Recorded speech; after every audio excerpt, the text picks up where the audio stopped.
Halos hindi na huminga ang lahat nang makita nila ang pagpikit ni Ara at ang unti-unti niyang pagkalaglag sa mataas na building na iyon. Parang tumigil ang mundo ng dahil doon. Lahat ay kinakabahan nang dahil sa mga nangyayari. Hindi maalaman ang gagawin kung sisigaw ba ang pangalan ng babae o tatakbo para hablutin ito. Ngunit hindi kay Kenneth. Naging mabilis ang kilos ni Kenneth at agad na nakaakyat sa railings at hinablot ng kamay ni Ara na naging sanhi upang hindi ito tuluyang malaglag. "Help me!" sigaw ni Kenneth. Nang halos ilang segundo lang ay hawak na niya ang kamay ni Ara upang di ito tuluyang malaglag at maging mabilis din ang kilos ni Eldred para agad na tumulong kay Kenneth at hinila sila upang hindi tuluyang malaglag sa building na iyan. Samantalang sa ibaba naman ay napahinto ang lahat sa kanilang ginagawa dahil mayroong sumigaw. "Yung babae mahuhulog," sigaw na sabi ng isang lalaki na siyang ikinalingon ng mga tao sa itaas. Hanggang sa halos lahat na ng tao ay napahinto sa kanilang ginagawa at napatingin sa itaas. Mayroong mga tumatawag ng tulong para kay Ara. Ngunit ang mga ito ay halos tumili na rin dahil sa takot nang makita nilang malalaglag ng babae sa itaas. Pero naging mabilis ang mga pangyayari at nakahinga sila ng maayos nang makitang nawala na ito doon at ligtas na naipanhik papunta sa mas safe na lugar. "Ara, Ara," tawag ni Kenneth dito at tinapik-tapik pa nito ang pisngi ng dalaga. Hindi magkandamayaw ang iyak nito katulad ng iba. Agad na lumapit ang mga ito kay Ara pati na rin ang kambal. "Mami? Mami!" Tawag nila dito at ng mga buntis naman ay nakatayo lamang at umiiyak habang nakatingin lang kay Ara. In shock pa rin sila sa mga nangyari. "Get out of my way! Give fucking pulse on her hand!" Napatingin sila sa nagsalita at ang tita ni Kenneth yon. Naisaayos na niya ang mama ni Ara at ngayon nga ay binabantayan ng magulang ni Kenneth sa kwarto nito. Pagkalapit niya dito ay hinawakan agad nito ang pulsuhan ni Ara na may dugo pa rin na umaagos hanggang ngayon. "Tita, tulungan mo si Ara," sabi ni Kenneth dito na ikinatingin sa kanya nito. "Dalhin na natin siya sa kwarto niya. Buhatin mo siya, Kenneth," sabi ng tita niya na ikinatango ni Kenneth at binuhat ito habang hawak pa din ng tita niya ang pulsuhan nito na may sugat para kahit papaano ay mapigilan ang pagdurugo nito. Dahil alam niya na kaya nahimatay ang dalaga dahil sa maraming dugo na nawala dito. Nakasunod naman ang lahat sa kanila at mabilis na nakarating sa kwarto. "Lumabas na kayo, kami nang bahala," sabi nito at isinara na ang pintuan. Naiwan na umiiyak ang mga ito, agad na lumapit si Kenneth sa kambal at niyakap ang dalawa. "Daddy, sorry po kung umiiyak kami," sabi ni Addison na kinailing ni Kenneth. "No, it's okay babies, look at daddy. I cried too because I can't take seeing your mommy on that kind of situation. I'm so scared," sabi ni Kenneth at muli na naman siyang napaiyak. Niyakap naman siya ng kambal dahil doon at dinamaya ng ama nila. "Sorry babies, ako dapat ang dumadamay sa inyo tapos ako pa tong umiiyak ng umiiyak.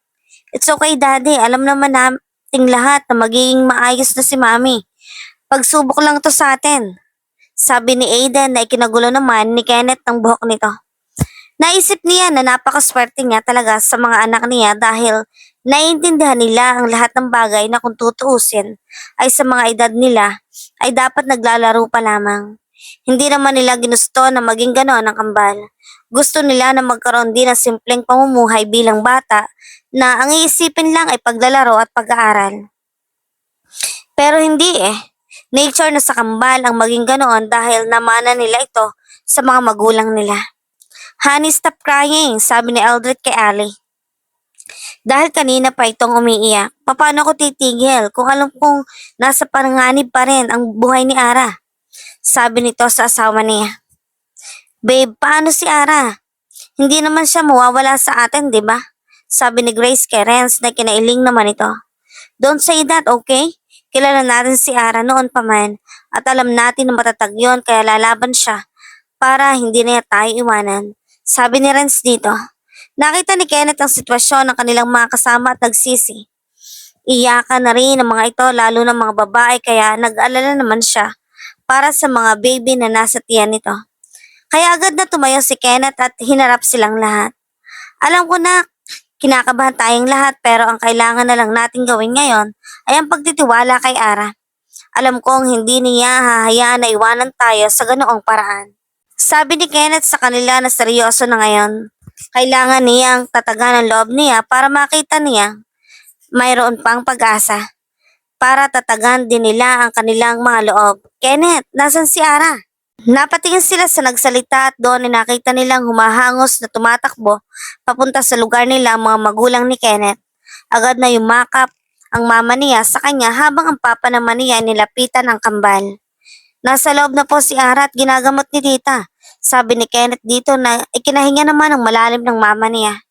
Mabuti naman kung gano'n, nag-alala kami ng sobra sa kanya. Sabi nito sa kanya, ang mama po ni Ara.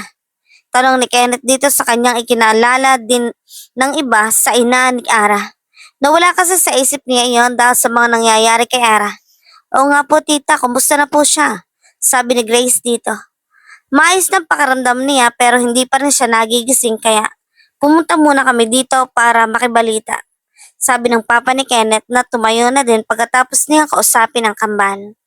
Grandparent, we want to go to Lola. Sabi ni Addison ay kinatingin nila dito at tumingin muna ang papa ni Kenneth sa kanya. It's okay papa, sasama din po ako, babalik na lang po ako dito mamaya. Sabi ni Kenneth at naglakad na sila papunta sa kwarto ni mama ni Ara. Nakita nila na nakahiga ito at wala pa ring malay. Pumunta ang kambal sa tabi nito at hinawakan ang kamay nito. Lola, gumising ka na po, ligtas na po si mami. Sabi ni Addison dito habang ang iba ay nakatingin lang din sa kanila. Nag-aalala sila sa mag-ina dahil pareho silang napahamak ng araw na iyon pero mas malala ang kay Ara. Hindi nagtagal, si Kenneth sa loob ng kwarto ng mama ni Ara at mga ilang minuto lang ay lumabas na rin si Kenneth at nagpaalam sa kanila. Ma, lalabas na po ako, kayo na po munang bahala sa kambal. Sabi ni Kenneth sa mama niya at tumango lang ito sa kanya. Paglabas ni Kenneth, dumiretso siya sa tapat ng kwarto ni Ara at 20 minutes lang na makalabas siya ay saktong paglabas ng tita niya. Tita, kumusta po si Ara? Tanong agad ni Kenneth dito dahil nabuhayan siya na makitang lumabas na ito ng kwarto ni Ara. Tinanggal muna ng tita niya ang mask nito bago siya sumagot kay Kenneth. Kenneth, hindi ko na kayang makita ganyan si Ara. Malungkot na sabi ng tita niya na ikinatango ni Kenneth. Tita ko din, yung makita ko siyang halos tumalo na kanina, hindi ako makakurap dahil naisip ko na kapag kumurap ako ay baka mamaya nalaglag na siya. Kahit na anong kalma ko kanina ay hindi ko magawa. Kaya please tita, gawin ninyo ang lahat para gumaling siya. Mahabang sabi ni Kenneth dito. Katulad ng sabi ko sa'yo kahapon Kenneth na kapag may masama pang mangyayari kailangan na niyang matutukan sa pagpapagamot niya. Iiwan niyo siya dito para ang focus niya lang ay ang pagpapagaling. Wag na wag muna ninyo siyang bisitahin hanggat hindi ko sinasabi. Napakurap naman si Kenneth dahil sa sinabi ng tita niya. Nang mawala nga lang si Aray, baliw na siya kahanap dito. Dahil hindi siya sanay na wala ito sa tabi niya. Eh paano pa kung alam niya kung nasaan ito, pero hindi naman niya magawang makita ito. Ilang linggo pa bang tatagal ng therapy? Tanong niya dito. Maring isang buwan ang abutin, 1 month? Gulat na sabi ni Kenneth dito na ikinatango ng tita niya. Iisipin pa lang ni Kenneth na hindi na niya makikita ang dalaga ng isang buwan ay parang hindi niya kakayanin. Kenneth, para ito sa kaligtasan ni Ara. Gusto mo na ba sa susunod ay hindi na talaga siya makaligtas? Natahimik si Kenneth dahil sa sinabi ng tita niya at napapikit. Hindi niya kakayanin pero kailangan niyang kayanin para sa ikagagaling ng babaeng mahal niya. Fine, ako na po ang bahalang magsabi sa kanila. Malungkot na sabi ni Kenneth dito na ikinabuntong hininga naman ng tita niya. Hinawakan niya ang kamay ni Kenneth. Kenneth, huwag kang mag-alala, sisiguraduhin ko na hindi na mauulit ang ginawa ni Ara. Kapag gumaling na siya, babalik na ulit kayo sa dati. Nakangiting sabi ng tita niya sa kanya. Napaisip naman si Kenneth dahil sa sinabi ng tita niya hanggang sa bumalik ang alaala niyang kasama si Ara noong maayos pa silang magkakasama. Tumingin siya ng seryoso sa tita niya. Okay tita, thank you for everything. Kung wala ka dito, hindi ko na alam ang gagawin ko. Ang sinabi ni Kenneth ay mas lalong napangiti ang tita niya. Sus wala yon, syempre ikaw ang paborito kong pamangkin eh. Pwede ka nang pumasok sa loob mamaya. Magigising na din si Ara. Umalis ng tita ni Kenneth at huminga muna siya ng malalim bago pumasok sa loob. Walang ibang tao bukod doon sa kanilang dalawa. Maririnig mo lang sa loob ng tahimik na silid na iyon ay ang tunog ng makina sa tabi ni Ara. Lumapit siya dito at hinawakan ng kamay ni Ara. Bakit kailangan pang sugatan ng sarili mo, wife? Pinag-aalala mo ako, sabi ni Kenneth habang nakatingin sa pulsuhan ni Ara na may benda na ngayon dahil sa pagkalalas nito kanina. Napatingin siya sa mukha ni Ara at wala pa rin pinagbago. Maganda pa rin ito at kay amo ng mukha nito. Kahit isang buwan kitang di makikita, ayos lang. Basta gumaling ka lang. Sabi ni Kenneth at hinalikan ang noo ni Ara. Parang nakahinga siya ng maluwag. Sobrang dami nangyari sa araw na yon. Ngunit nagpapasalamat siya tapos na iyon. Matapos ng isang oras ay dumating na ang ibang kasama. Ang mama ni Ara na ngayon ay okay na rin ang pakiramdam. Ma, sigurado po ba kayong ayos ka na? Dapat magpahinga ka pa, sabi ni Kenneth sa mama ni Ara na nakaupo sa tabi ng anak.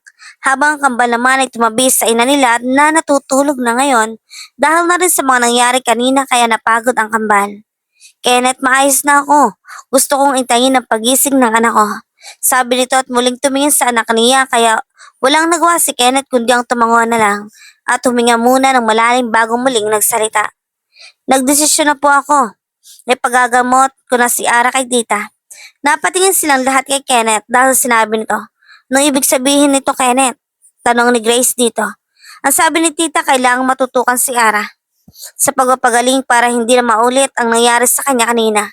At sinabi rin niya na tatagal ang isang buwan ng treatment niya at sa loob ng isang buwan ay wala daw munang dadalaw sa kanya. Napasinghap naman ang mga ito dahil sinabi ni Kenneth, isang buwan? Bakit ang tagal? Sabi ni Alice sa kanya. Alam kong matagal ang isang buwan. Kung ako ang papipiliin, ayoko nang mahiwalay sa kanya na halos isang buwan pero para sa kaligtasan niya ay gagawin ko. Sabi ni Kenneth na ikinatahimik naman nila. Papayag ako sa gitna ng katahimikan nila ay ang isang pagsasalita ng mama ni Ara na ikinatingin nila dito. Papayag din kami para gumaling siya. Segunda na sabi ng papa ni Kenneth sa sinabi ng mama ni Ara. Nagkatingin naman sina Ali at Grace at walang nagawa kundi ang tumango sa isa't isa. Sige, payag na kami pero paano ang kambal? Sabi ni Grace na kinaisip naman nila. I know they will understand. Napatingin sila kay Kenneth na nagsalita ito pero nakatingin lang ito dito sa mga anak niya na natutulog pa rin hanggang ngayon. Alam kong naiintindihan ng kambal ang lahat. Sabi ni Kenneth na ikinatango naman nila dahil naalala nila na talagang sadyang matalino ang dalawa.